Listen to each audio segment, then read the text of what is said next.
Good evening, everyone. Welcome to Juwai IQI Canada Evening Talks. My name is Yousaf Iqbal, country head of Juwai IQI Canada. It's that time of the month again, when we bring in our chief economist, Shan Saeed, to give us a global economic outlook. First of all, what I like to do is that I like to welcome Shan to IQI Canada Evening Talk. Welcome, Shan. How are you doing? Thank you, Yusuf. Good afternoon from Kuala Lumpur. It's always nice connecting with you at the end of the month and sharing and discussing some key issues, what's happening in the global macroeconomy. Amazing. First of all, happy holidays to everyone. Merry Christmas. New Year is coming up, Sean. But as I know that it doesn't matter because the economy, world economy doesn't stop. People may take a little break on the holidays, but the economy continues, and I can see that there's a lot of news which has been going on. You know what? Believe it or not, Sean, next month when we meet again. We will be completing 1 year of everyday Facebook Live from IQI Canada. And thank you so much for being a part of this journey because right it's been like 12 months where you've been giving us an economic update, global economic update every month on that. So thank you very much for that. Uh, so Sean, It is my pleasure. thank you. Time passes, and it's simply remarkable how we have achieved so many things together. Congratulations to you and to your team for achieving 200 million Thank you so sales. much. I still Thank you. remember you were just 25 million last Yeah, year. So yeah. from 25 million to 200 million, it's 8 times, which clearly demonstrates your commitment, your hard work, your team's hard work, and it clearly signals a message to the market that IQI is making a huge impact in Canada, and that's why so many investors are following you and your team for the market insight, and that is what in these turbulent times investors are looking for. Thank you very much, Sean. Definitely it's been a very, I want to give all the credit to my team. They have been really working hard, working together. And, as a family, as a team, we have grown. And, and 2022, I've been telling my team, it's going to be another rocking year for IQI Canada. We're keeping our fingers crossed and hoping it's going to be another, amazing year for us. Having said that, Sean, I was just going through some of the things on the Facebook, and I mean, last full year, and I think even before that, you've been cited in so many newspapers. Just a quick question, like this year, how many times were you cited in because I'm seeing you like almost every week in every other media, right? Not only KL, but from Pakistan to any other news channels as well. Yusuf, honestly, I don't even count. I don't even remember because most of the time in a month I might be cited 3 or 4 times or maybe Amazing. twice. But this year, what it is simply remarkable, or the USP for this year is that I have been cited with CNBC Indonesia, and Amazing. what the media or the press they are looking for, they're looking for substance, and most importantly they're looking at your credentials. So when your credentials are strong, you have strong credibility, integrity, and most importantly now people are looking for morality. So when you have these three key variables, I think it's very easy to feature on any media. So I think, if to answer your question, I don't even remember, but yes, God has been kind to me. The press and media, they make you larger than life, and they are looking at your credentials. Plus, when you have a platform like Juwai IQI, which itself, is moving at a very fast pace from, a very ordinary brand in 2013. Now it has become a giant. It has become like a dinosaur, globally, with presence in 21 countries. That signals, for anyone nowadays, to counter check, you have internet and they can easily check what IQI is doing, which countries they are present in. So I think God has been kind, and the team effort, it all boils down to how effective your team is, how strong your team is, and how your team is carrying forward in these tempestuous times.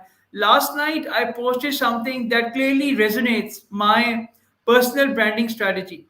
And what is my personal branding strategy is that don't leave the market, stay there, stay engaged, and above all, improve your branding further. Because at the end of the day, investors are always there in the market, and they are looking for someone who can, hold their hands. And how you can hold your investors' hand? By continuously updating those investors or those clients, with solid market intelligence reconnaissance. So investors are looking for that information that nobody is sharing. And at Juwai IQI, we have been like 2 to 3 quarters ahead of the mainstream media. So that give us a clear competitive advantage over the other brokerage houses, not only in Malaysia but in other parts of the world. So I think your credibility, your integrity, and your morality, that these three key variables are very important for your personal branding strategy. At the end of the day, clients are looking for brands, and they want to be associated with those brands with solid credibility in the market. You very rightly said, I mean, the IQI journey, you have seen it, how things have gone up in last few years. Talk about the credibility, you're absolutely right about that. Uh, at the same time, it's very important the information you bring out, which, we are able to, relate to our investors, depending upon each and every market is different on that, so really appreciate what you bring in because being a chief economist of not just of Malaysia but actually looking at the economy everywhere and bringing out all the insights, that makes a lot of difference on that. So Shan, let's get on to our question. I'm sure people would like to know that what have we planned up, my on in terms of my questions to you, especially on this last 3 4 days before 2021 comes to an end on that. So Shan, my first question to you is that the global GDP size is going to hit 100 trillion very soon. USA and China are competing fiercely at the top, and the game is on. How do you view the globe? How do you view the global economy by 2025? Very interesting question. Yes, by 2025, I think China will be equivalent to US. I'm not talking about 2030. I'm talking about 2025. China's GDP right now is 17 trillion, and US is standing at 22.5 trillion. So they are very close. They are going neck to neck, I would say. And US overall contributes one fourth to the global GDP. As you said, is going to hit 100 trillion. It's already trading at $94 trillion. Combined, US, China, Japan, and Germany, they contribute 50% to the overall GDP of the global economy. So imagine these four countries, China, US, Japan, and Germany, they are contributing 50% to the global output, global income. And Germany alone contributes 20% to the global vehicle sales, car sales. As you know, people are crazy about Mercedes and Audi and BMW. So this Germany is a major player in the car market, in the auto sales, in the vehicle sales. So I think we will continue to witness global GDP to be improving further. Yes, 2022 will be tougher than 2021. That is given.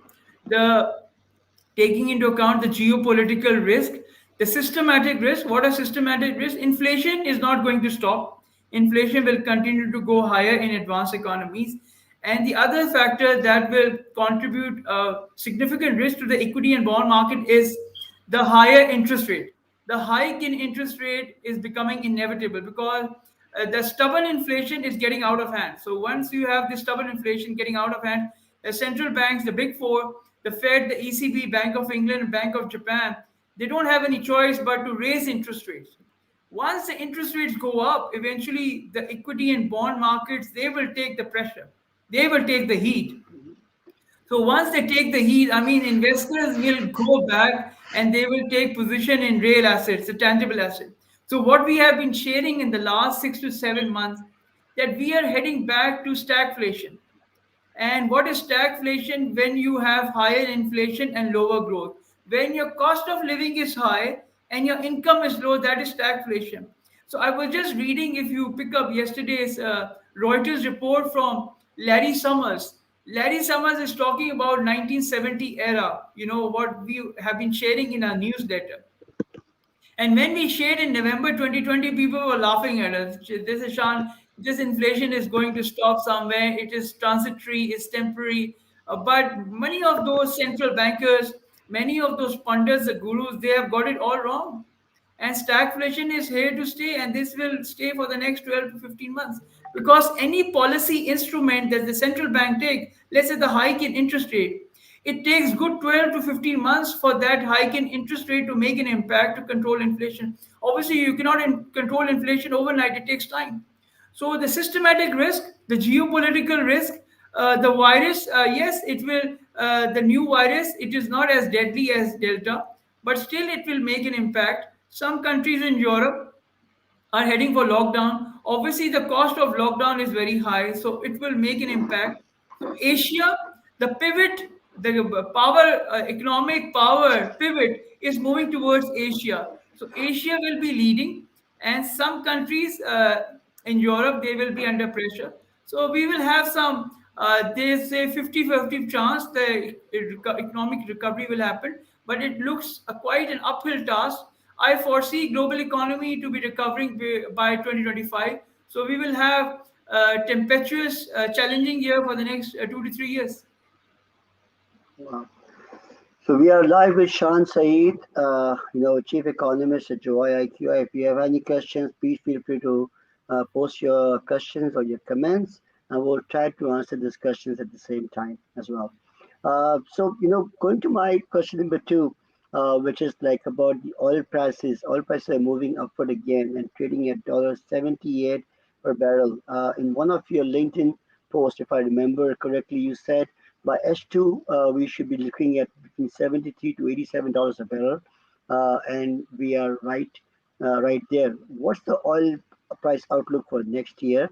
And I know that Joy IQ and JP Morgan and the Economist are on the same page.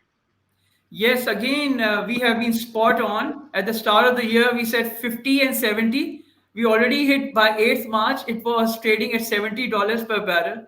So by first week of July, we revised our outlook for oil and we said 73 and 87 for H2. That is from July till December. Right now, oil is trading at $78 per barrel. So I think we have been quite spot on in terms of our outlook. And again, press and media, not only in Malaysia, but in Dubai, in Philippines, and especially now in Indonesia, they are tracking us on the tangible assets. They are tracking us on commodities. So I think what we shared, it clearly, is in line with what Economist magazine is saying. Economist magazine is saying $79 per barrel on the average for next year. But JP Morgan is very aggressive. We said for next year, oil prices will be trading between 77 and $107 per barrel. The premise is based on that geopolitical risk, higher demand, depreciating dollar will keep oil prices on the upsurge and oil prices will be heading north. JP Morgan is very aggressive and they are talking about $120 per barrel, and that is very very high. So somebody asked me the question last week, Shan, are we heading to the same era of 2008, when you recall that oil was trading at $147 on 11 July 2008? And that was crazy. And I still remember I was in Chicago sitting with my Nobel laureate professor, and one of the analysts from Goldman Sachs said that oil prices will be trading $200 per barrel by 31st December 2008. By 31st December 2008, oil prices were trading at $34 per barrel. So imagine the swings the oil prices took in 2008 and 2009, and by 31st December 2009, oil was trading at $79 per barrel. Wow, wow, So from yeah. 34 to $79 and 80 cents per barrel, it was, in just in 12 months. So I think oil prices will continue to take swings and it will stay volatile because of geopolitical risk, strong demand, the supply chain hiccups would be there. And we at Juwai IQI, we expect oil prices to stay above $80 for next year, Okay, and okay. oil prices will be trading between 77 and 107. So those oil exporting countries like Canada, Malaysia, US, UAE, Saudi Arabia, Qatar, Oman, Papua New Guinea, Australia, all these countries which are like Russia, which are exporting oil, they will tend to benefit and they will have a good year because commodity prices will remain on upsurge for next year and for 23 as well. So I think we are in for a volatile ride, and higher oil prices will bring inflation. And inflation, some people were saying, is temporary. I don't think this inflation is temporary. This inflation is stubborn and it's showing its head, and it will continue to show his head for the next 12 to 18 months. Wow. Wow. So we expect that the inflation will continue to go up, and the oil prices will be going higher as well for 2022 on that. Amazing, amazing. So we are live with Shan Saeed, our country chief economist for Juwai IQI. Again, if you guys have any questions or comments, please feel free to contact us. We'll be more than happy to answer any questions. If you want a specific topic, related to an economic or economy of a particular country, or anything you have in mind, do let us know. We would love to share, get your insights on that, and we're going to ask Sean to give his insights on that, and we can always share that with you guys. So, Sean, third question to you: Turkish lira, made the heading last week. It lost 47% of its value against USD from September till December 9th, and suddenly in 2 days it recovered more than 40% on December 23, 24, 2021. I mean, you've been featured in Dunia News, because I know you have been coming in a lot of news, but this was recently done in Dunia News from Pakistan again, which is being viewed by a lot of people. You share your views on that. Now, is this recovery of lira sustainable? And all of a sudden, right from 47%, in 2 days going up to 40% up. Yes, Yusuf, this is perhaps the most pressing question in the advanced economies. Turkish lira lost 100% of its value this year. From September onwards, it lost 47%, as you rightly mentioned. And just in 2 days, when President Erdogan said, we will bring confidence back into Turkish lira, Turkish people, they offloaded $1.2 billion just in one day. Just in one Wow. day, Turkish lira recovered almost 40-45% just on one statement. So markets are looking for confidence. Markets are looking for leaders that can they instill confidence in the market? Can they instill confidence in the currency? Because structural stability of Turkish lira has been under a lot of pressure this year, and there have been a lot of shenanigans, especially in the policy outlook. Three central banks governors have been removed, and investors felt the pressure of Turkish lira not gaining momentum, not gaining confidence. And if a currency loses 100% of its value, then it means the policy makers, they don't have policy instrument or policy lever to spur growth, to instill confidence. And markets are looking for economic confidence, they are looking for macroeconomic stability. And your currency, when your currency is weak, it reflects very poorly on your macroeconomic stability. Yes, President Erdogan has done some work, but when I speak to you, Turkish lira is back on 11.65. So it has lost 6.5% of its value just again in 2 days. So it was trading at 10.59, now it's trading at 11.65. Uh, President Erdogan wanted Turkish lira to be trading below 9. But I think it won't going to happen very soon because the market still believe that it was a short-term measure that President Erdogan took, that we will give you compensation for the loss that you have made to those investors. But ultimately, it boils down to macroeconomic stability. It boils down to economic confidence of policy makers. If policy makers they don't have they can't provide economic confidence. Obviously, the economy is run by private sector. It is always the private sector that runs the economy, not the government sector. So I think Turkish economy will be stay under pressure. But Yusuf, you'll be surprised to know that most of the investment in Turkey, 50% is going to real estate. Why? Wow. Because investors have this belief, the future guidance, the future outlook, that yes, Turkish lira is down and it's a good chance to to buy real estate in Turkey, especially in Istanbul, which is quite cheap at the moment. Once the Turkish lira recovers, it appreciates, we will get our money back. So I think this is the positive sign. This is a positive guidance for those investors who are following Juwai IQI. We have our huge presence in the Turkish market as well. That's right. And plus, Turkey is giving her passport for 250,000 US dollars. So it's a good opportunity for many sophisticated and smart investors to take position in Turkey. As you know, Turkey is a gateway to Europe. So if you want to go to Europe, Turkey is the best place. Turkey is famous for for generating a lot of tourist attraction, and they have been in the limelight for the last many years now. And even in the COVID situation, a lot of tourists, especially from Europe, they are going to Turkey and they're enjoying Ankara, Istanbul, and Izmir, the port city. So I think Turkey will recover. Yes, they're under some pressure. They have some financial bazooka in the market, but eventually, once the macroeconomic stability comes back on the table, the macro calculus, the macro equation will stabilize. Turkey economy will continue to boom again. Amazing. As you said, 50% of the investment is going to real estate. We have for the viewers, we have a very strong team in Turkey, as Shan said.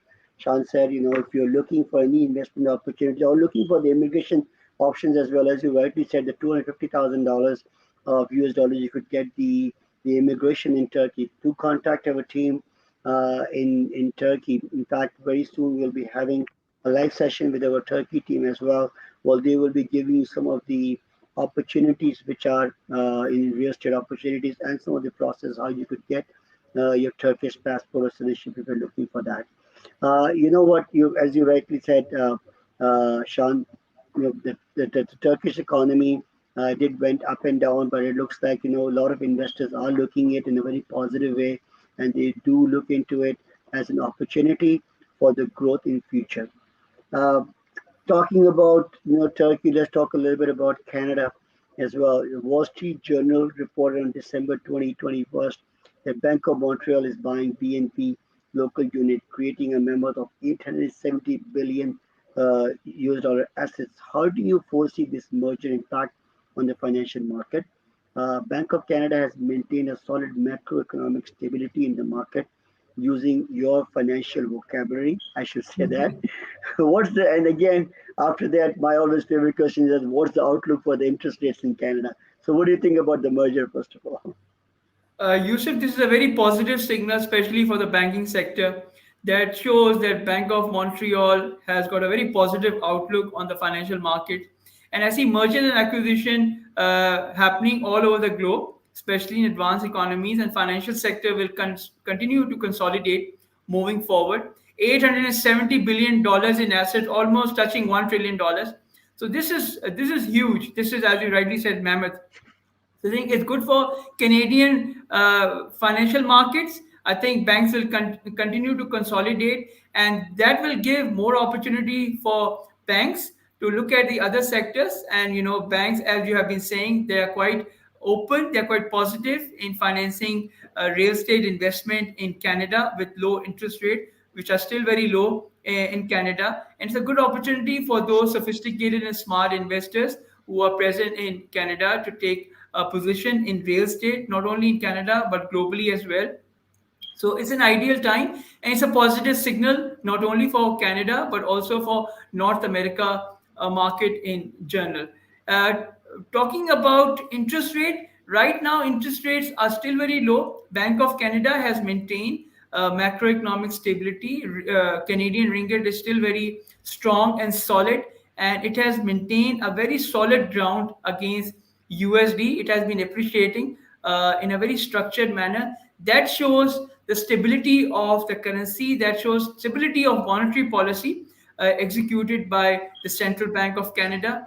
And I have been connected to many people on LinkedIn, especially from Bank of Canada. I think, in my opinion, as a financial market commentator, Bank of Canada has done a fairly decent job taking into account the global economic fragility, the market shenanigan in equities and bond markets, they have maintained a very stable outlook of financial markets, price stability, growth stability, and that gives boost to Prime Minister Trudeau, to further open up the economy for immigrations and for open up the economy for business in general. That's why Canadian economy is picking up very strongly as compared to economy in UK or Europe. So I think overall it's a good sign. It eventually, I would say the interest rates will go up because Bank of Canada follows Fed. So if Yeah. Fed hikes the interest rate, Bank of Canada will follow suit. So, but you're expecting maybe around quarter three, second quarter, or quarter By three, you should June be. or by September, second quarter, third quarter, yes, Bank of Canada might be thinking of raising interest rate by 25 to 50 basis points. I think, you rightly said the real estate market here has been on fire. And when I say fire, Shan, on my every month of our market update which we give, we have seen the prices going up to between 25 to 27% over a year. That's a massive increase which we are seeing. Immigration is another factor. 1.2 million people expected. The supply is not there. The demand is really high. Juwai, IQI Canada, we keep up with all the projects, we keep up with all the updates of what's happening in the market. Interest rate is one factor which is driving the real estate prices to go up. The second factor is again the supply is not there, the demand is high. It's not just the immigrants which are there. We also should keep in mind the students, international students, uh, which have not been able to come, will be coming in 2022. I know a lot of, through my own personal investors whose kids are actually enrolled to come in January and in September. After these kids graduate, they get a 3-year work permit and they're looking for properties. So coming to the real estate market of it, I think, as you rightly said, we are also expecting that 2022 the real estate market is going to be continue to be strong because again the supply is really short as compared to the demand. We have actually seen the rental markets have gone quite a bit high as well. The properties are getting rented out very quickly. Right at the start of pandemic, people were thinking, the condo markets will condo market will be down, the condos will not go up. But we have seen over the year, and we've been talking about it throughout the year as well. The condo prices will keep going up, and now we are seeing the launches. Everything is going up on that. So 2022, I think it's going to be another solid year from the real estate perspective as well. So Shan, anything else you want to say to our viewers before we say bye to them and we'll be seeing them next year? Anything else you want to add, please? First of all, I would like to say thank you to IQI Canada. Thank you to Yusuf and your team. You have been too kind, taking me on every month, and I Our have been pleasure. sharing my insight, the market intelligence report, with you and with your team and with your viewers. It gives me a great satisfaction that the investors are following us and they get substance. At the end of the day, everybody has got internet. One wrong call or one right call, people can check. I can say oil prices are trading at $10, and Yusuf, you will go onto the internet and you will say, Shan, holy cow, what are you talking about? Oil is trading at $70 or $80 or whatever, Yeah, and you are yeah, saying oil prices will be trading at $10, $20. So I think in this market, what COVID has done, it has given investors an opportunity to check the credibility, integrity, and morality of any financial commentator. I can make the right call or I can make the wrong call. Anybody can counter check. But the beauty is who is sharing the substance, yeah, who is bringing substance on the table. Everybody can share Cinderella stories or tabloid stories or James Bond stories, but then you become irrelevant to the market. Nobody is interested in listening to you. So at the end of the day, it's all about substance. Secondly, I think 2022 will be quite challenging, in my opinion, and the market will continue to head towards tangible assets. Once you head towards tangible assets, there are very few. You have real estate, you have gold, silver, arts, farmland, vineyards. So I think these are the tangible assets that investors will be looking at. and before the interest rates go up, they will take an opportunity to get their hands on tangible assets so that they can sit and they can relax and they can enjoy peace of mind rather going through sleepless nights by investing in bitcoin, and then you start scratching their head at the middle of the night, what did I do with my $10 million or $20 million? So I think tangible assets are here to stay. Global economy will not recover before 2025. So next 2 to 3 years, very, very challenging. For your investors, I think the best bet is to go into tangible assets, to maintain peace of mind, and to stay healthy. Thank you very much, Sean. It's a pleasure. Always a pleasure having you. So we really appreciate. Thank you so much for your time. I'm sure our viewers, our team, by listening to your insights, they really benefit a lot to our investors as well. So thank you very much for that. For everyone else, please take care of yourself. Wishing you a very, very happy New Year. And Sean and I will be back next month again. By that time, 2021 will be gone. Will be in 2022. So till that time, take care of yourself. Stay safe. Wear a mask and take care of yourself. Thank you, Sean. Thank you so much, everybody. Bye bye. Thank you. Happy New Year to everyone.